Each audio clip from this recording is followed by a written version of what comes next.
திருப்பாடல்கள் 39. மானிட வாழ்க்கையின் நிலையாமை.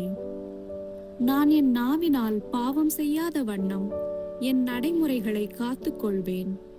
பொல்லார் என் முன் நிற்கும் வரையில் என் வாய்க்கு பூட்டு போட்டு காத்துக் கொள்வேன் என்று சொன்னேன். நான் ஊமையைப் போல் பேசாது இருந்தேன். நலமானதை கூட பேசாமல் அமைதியாயிருந்தேன். என் வேதனையோ பெருகிற்று. என் உள்ளம் என்னுள் எரிய தொடங்கிற்று.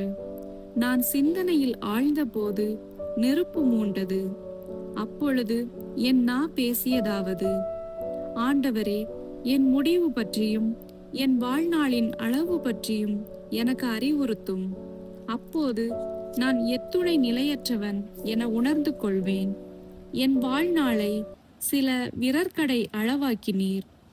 என் ஆயுட்காலம் உமது பார்வையில் ஒன்றுமில்லை. உண்மையில் மானிடர் அனைவரும் தம் உச்ச நிலையிலும் நீர்க்குமிழி போன்றவரே. அவர்கள் நிழலைப் போல நடமாடுகின்றனர்.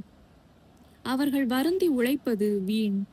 அவர்கள் சேமித்து வைக்கின்றனர், ஆனால் அதை அனுபவிப்பது யாரென அறியார்.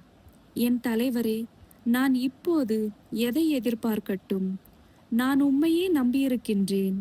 என் குற்றங்கள் அனைத்தினின்றும் என்னை விடுவித்தருளும். மதிகேடரின் பழிப்புரைக்கு என்னை ஆளாக்காதேயும். நான் ஊமை போல் ஆனேன், வாய் திறவேன். ஏனெனில் எனக்கு இந்நிலைமையை வருவித்தவர் நீரே. நீர் தந்த வாதையை என்னிடமிருந்து நீக்கிவிடும்.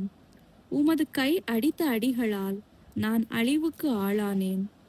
குற்றத்தின் பொருட்டு நீர் மனிதரை தண்டிக்கும் போது பூச்சி அரிப்பது போல் அவர்களுக்கு விருப்பமானவற்றை நீர் அளிக்கின்றீர்.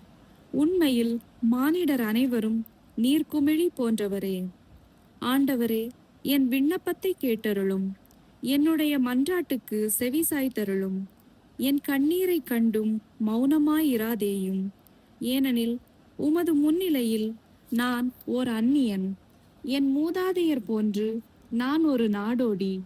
நான் பிரிந்து மறையும் முன்பு சற்றே மகிழ்ச்சி அடையும்படி உம் கொடிய பார்வையை என்னிடமிருந்து திருப்பிக் கொள்ளும்.